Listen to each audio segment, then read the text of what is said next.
Assalamualaikum warahmatullahi wabarakatuh. Izin memperkenalkan diri, nama saya Muhammad Hanif Saputra dari kelas PSTIA. Di video kali ini ingin presentasi mengenai UAS atau proyek APPL yang telah dibuat. Lalu juga di sini ada rekan saya, yaitu Nama saya Nabila Zahra. oke, langsung saja mungkin ketujuan yang akan dijelaskan oleh Nabila Zahra. Baik, jadi di sini terdapat tujuan dari sistem informasi atau proyek yang kami buat, yang di mana di sini dalam mengembangkan sistem informasi kartu rencana studi atau KRS online terintegrasi yang memfasilitasi proses perencanaan, pengisian, validasi, dan monitoring mata kuliah mahasiswa secara digital dengan akurasi yang tinggi dan juga untuk mengefisiensi waktu. Lalu selanjutnya terdapat lingkup masalah di sini, yang dimana proses pengisian kartu rencana studi atau KRS ini merupakan tahap krusial dalam siklus akademik mahasiswa setiap semester. Nah, digitalisasi proses ini melalui sistem informasi akademik atau SIAKAT ini bertujuan untuk efisiensi, namun sistem yang ada saat ini masih menghadapi beberapa kendala yang signifikan. Nah, mahasiswa seringkali dihadapkan pada masalah yaitu kuota kelas yang cepat penuh, dan di mana ini menyebabkan mereka tidak dapat mengambil mata kuliah yang diinginkan. Selain itu juga, sistem ini belum mampu secara otomatis mendeteksi dan mencegah jadwal mata kuliah yang bentrok, sehingga beresiko terjadi kesalahan dalam penyusunan jadwal studi di mana isu paling kritis adalah ketidakstabilan server atau sistem down yang sering terjadi pada jam-jam puncak di awal periode pengisian KRS. Yang dimana ini akan menghambat seluruh proses dari akademik. Lalu di sini terdapat permasalahan yang dimana berdasarkan lingkup masalah yang sebelumnya sudah dijelaskan, masalah yang akan dianalisis dalam proyek kami adalah yang dimana yang pertama yaitu bagaimana merancang alur pengisian KRS yang dapat memberikan informasi kuota kelas secara real time. Lalu selanjutnya yang kedua, bagaimana sistem dapat secara proaktif membantu mahasiswa menghindari jadwal yang bentrok. Lalu yang ketiga, bagaimana meningkatkan performa dan ketersediaan sistem agar tetap stabil selama periode pengisian KRS dengan traffic tinggi. Dan yang terakhir, bagaimana merancang proses validasi KRS antara mahasiswa dan dosen pembimbing akademik yang lebih efektif.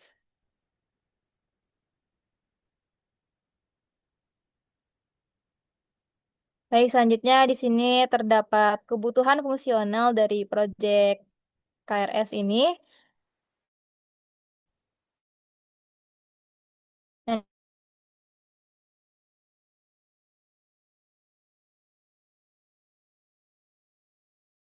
ini dijelasin semua Pak. Selanjutnya di sini untuk fiturnya yaitu dari F1 itu manajemen data master yang dimiliki oleh aktor admin.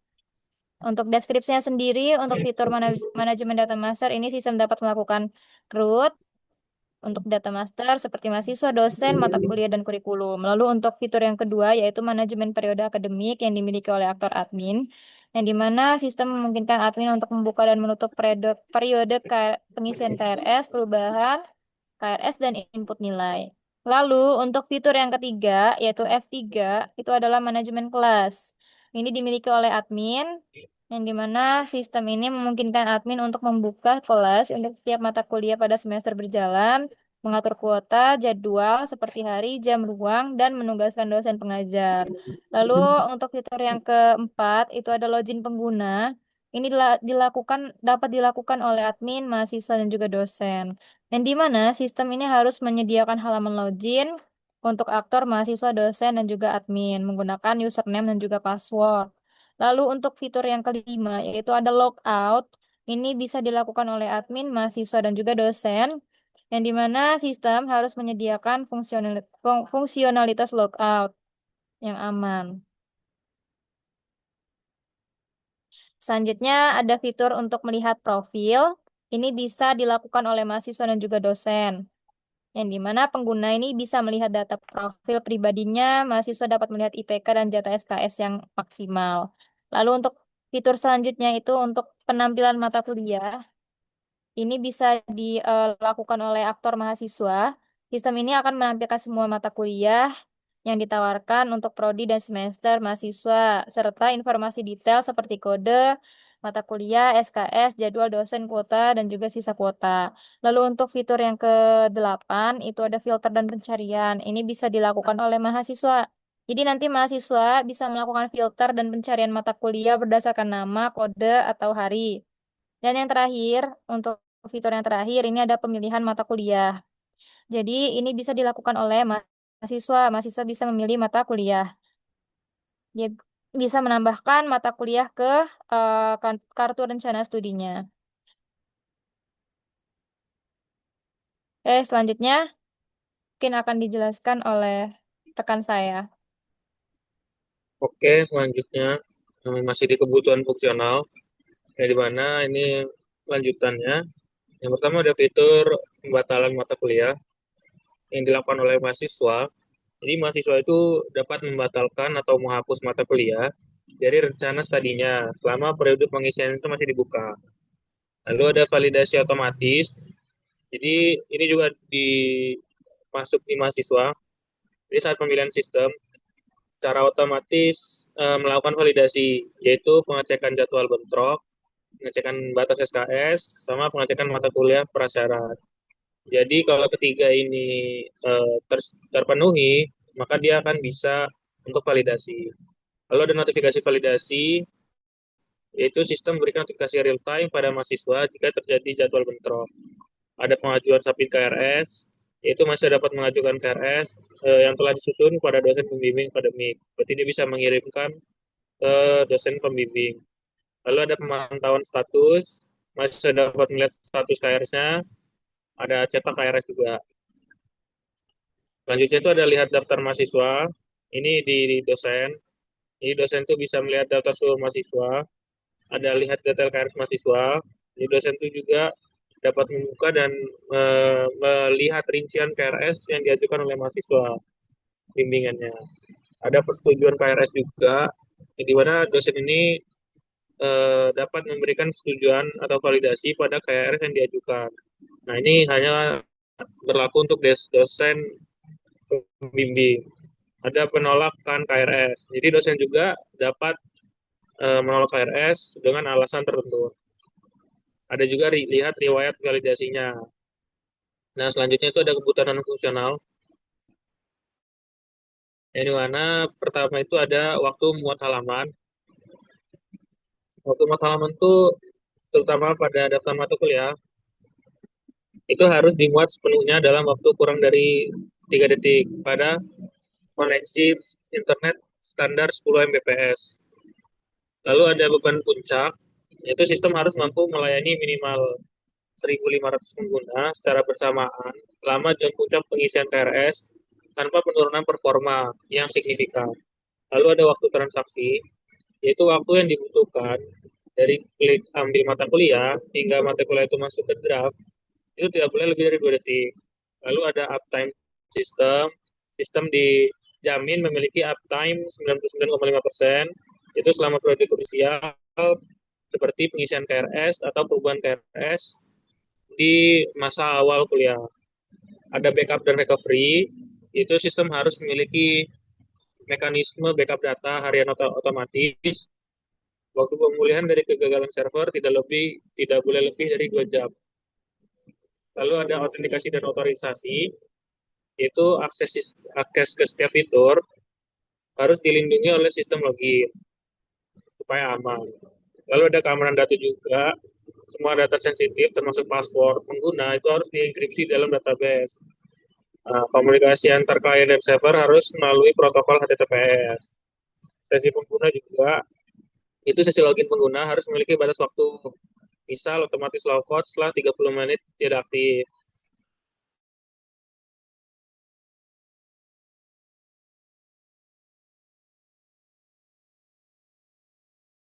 Dan responsif, juga ada pesan. Hmm.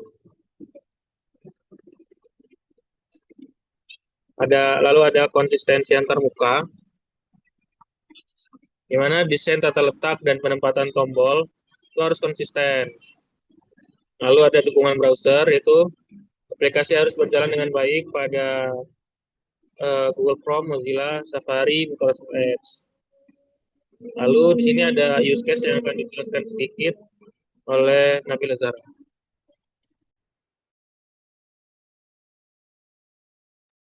Baik, selanjutnya di sini terdapat use case diagram dari sistem informasi yang project kami. Jadi di sini terdapat tiga aktor, yaitu dosen PA, mahasiswa, dan juga admin. Jadi untuk dosen PA sendiri, dia bisa melihat daftar mahasiswa bimbingannya, lalu melakukan validasi KRS, yang dimana em, ini akan extend antara menyetujui KRS atau menolak KRS, dan juga memberikan catatan alasan mengapa KRS dari mahasiswa itu ditolak. Lalu dosen PA ini bisa melihat riwayat validasi KRS, dia bisa melakukan login atau logout, dan juga melihat profile. Untuk mahasiswa, aktor mahasiswa dia bisa melihat profile, login atau logout, mencari mata kuliah, dan dia akan input, memilih dan membatalkan mata kuliah. Lalu dia bisa mencetak KRS, dan selanjutnya untuk admin, di sini dia bisa memanajemen data, memanajemen periode akademik, melakukan login atau logout, dan juga memanajemen kelas. Oke, Oke, next. selanjutnya kita langsung saja ke pendemoan.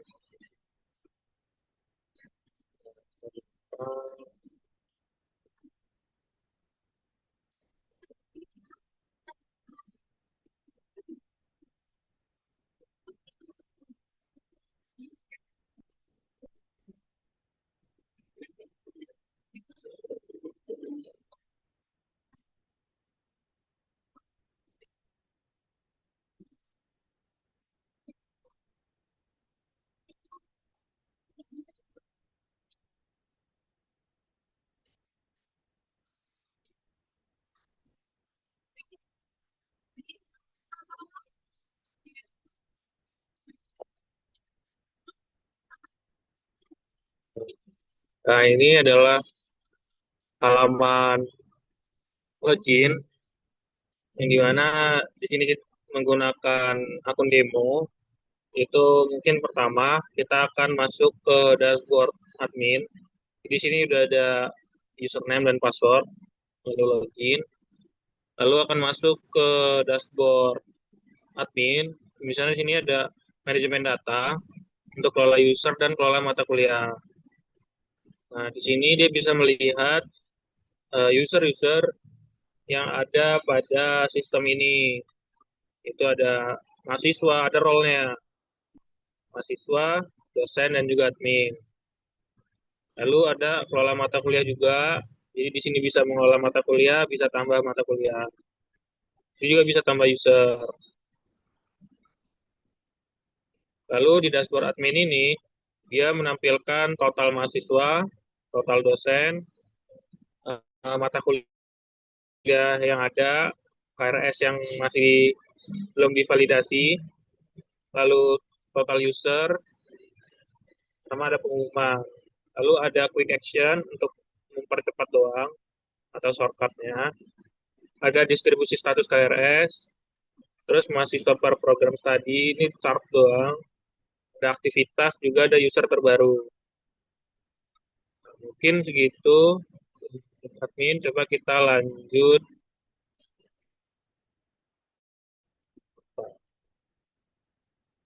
Kita lanjut ke mahasiswa. Login. Nah, ini sama, agak mirip. Di sini di dashboard mahasiswa, pertama ada SKS di semester ini, KRS yang menunggu, IPK, lalu ada semester berapa. Ada isi KRS juga, ada lihat transkrip, jadwal kuliah, dan edit profil. Tapi karena kita sekarang fokus di KRS, maka di sini ada isi KRS. Nah, ini dia KRS ini divalidasi dan tidak bisa diubah. Artinya ini bukan periodenya dan dia belum mengisi. Nah, jadi tidak ada data KRS yang di sini. ada isi atau edit KRS. Nah, di sini dia bisa menambahkan beberapa mata kuliah. Saat dia tambah, akan masuk sini ke menunggu validasi seperti itu. Tambah lagi, mata kuliah berhasil tambahkan KRS, tapi akan menunggu validasi di sini. Terus bisa dikirim validasi seperti itu.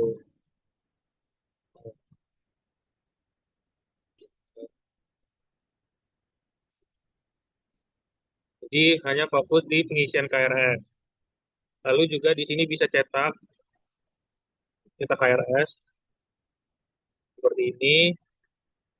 Lalu tinggal di print, dia bakal masuk seperti ini. Tinggal di save, beri namanya. Oke, kita lanjut ke dashboard dosen. Ini dashboard dosen, dia ada selamat datang pada dosen. Lalu ada ya kita fokus di validasi KRS. Jadi ntar di sini bakal masuk eh, ke validasi KRS ini karena database-nya masih belum terhubung. Jadi saya akan menunjukkan konsepnya saat mahasiswa mengirimkan KRS, maka itu akan divalidasi dulu oleh dosen pembimbing. Saat dosen pembimbing sudah validasi, maka akan masuk ke KRS dan statusnya divalidasi hijau. Seperti itu. Jadi dia akan masuk ke sini terlebih dahulu.